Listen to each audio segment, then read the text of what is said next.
আপনারা অশোকনগর কল্যাণগড়ের জগদ্ধাত্রী পুজো সম্পর্কে শুনেছেন। নিচু কয়াডাঙ্গা দেশবন্ধু ক্লাব, এই ক্লাবে প্রতি বছর এমন কিছু করা হয়, এমন কিছু ইউনিক জিনিস করা হয় যেটা কিনা সমাজ ব্যবস্থা, সমাজ জীবনে প্রেরণা যোগায়। আমাদের মধ্যে উপস্থিত আছে এই ক্লাবেরই আমাদের অনেক সদস্য মায়েরা। আপনি এইবার আপনারা কি করতে চেয়েছেন? মৎস্যজীবীদের জীবিকা করার জন্য কত সুন্দরভাবে সাজিয়ে তুলেছে। কতদিন হয়েছে? 2.5 মাস ধরে একটা পুজো। ভাবুন, জগদ্ধাত্রী পুজো আমাদের কাছে, অশোকনগরের কাছে একটা আবেগ। এই আবেগের কাছে এই মুহূর্তে তারা 2.5 মাস ধরে, আপনারা অশোকনগরে আসলে পরে অবশ্যই আসবেন। এখানে গতবার এখানে অনেক আপনারা গতবার কেদারনাথ পাখি এই ধরনের তো কেদারনাথ করেছিলেন না,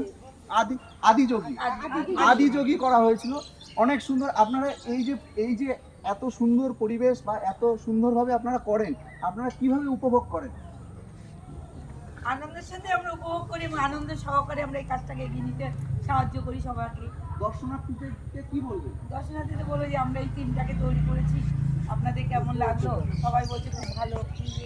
দেখুন পুজোটা কেমন হয়, সে পুজো কেমন হয়, কি হয় তার উদাহরণ হচ্ছে হ্যাঁ, আমাদের ঠিক আছে, উদাহরণ। তাই সকলের কাছে অনুরোধ করব, আপনারা আসুন জগদ্ধাত্রী পূজায় আমাদের প্রিয় ক্লাব, এই ক্লাবে আসুন।